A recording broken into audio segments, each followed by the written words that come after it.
যুক্তরাষ্ট্রের সীমান্ত লাগোয়া প্রতিবেশী দেশ কানাডা নতুন প্রধানমন্ত্রী নির্বাচন করেছে।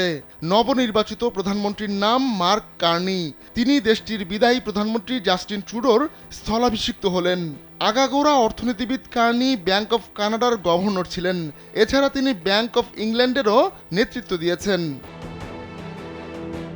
কানাডার ক্ষমতাসীন দল লিবারেল পার্টি নতুন নেতা নির্বাচনে রোববার রাতে ভোটাভুটির আয়োজন করে। সেখানেই নতুন দলীয় নেতা নির্বাচিত হন কার্নি। নিয়ম অনুযায়ী এখন তিনি কানাডার নতুন প্রধানমন্ত্রীও হবেন। আগামী কয়েকদিনের মধ্যে তার কাছে ক্ষমতা হস্তান্তর করবেন বিদায়ী প্রধানমন্ত্রী জাস্টিন ট্রুডো। কার্নি এমন এক সময় কানাডার প্রধানমন্ত্রী হলেন যখন যুক্তরাষ্ট্রের সঙ্গে অটোয়ার বাণিজ্য যুদ্ধ শুরু হয়েছে।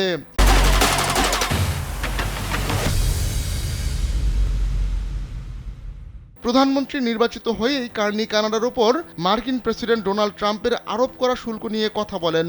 কানাডিয়ান পণ্যের ওপর যুক্তরাষ্ট্রের 25% শুল্ক আরোপকে নিজেদের জীবনের সবচেয়ে বড় সংকট হিসেবে বর্ণনা করেন কার্নি। তিনি বলেন, আমরা এই বাণিজ্য লড়াই চাইনি, কিন্তু কানাডিয়ানরা সবসময় প্রস্তুত থাকে। মার্কিনীদেরও কোনো ভুল করা উচিত নয়। হকি খেলার মতো বাণিজ্য লড়াইও কানাডা জিতবে। দ্বিতীয় মেয়াদে ক্ষমতা গ্রহণের পর কানাডাকে যুক্তরাষ্ট্রের 51তম অঙ্গরাজ্য হিসেবে অভিহিত করে কটাক্ষ করেন ট্রাম্প। এছাড়া ট্রুডোকে গভর্নর ট্রুডো হিসেবেও ডেকেছেন তিনি।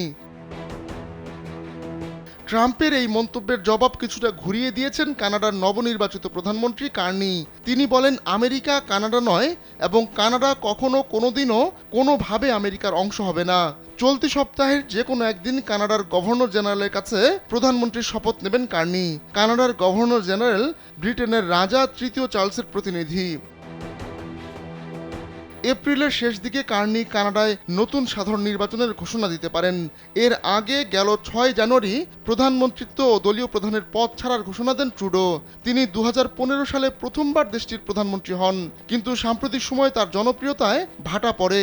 এমন সময় সরে দাঁড়ানোর ঘোষণা দিয়েছেন তিনি। আহমদুল্লাহ শিকদার, কালবেলা।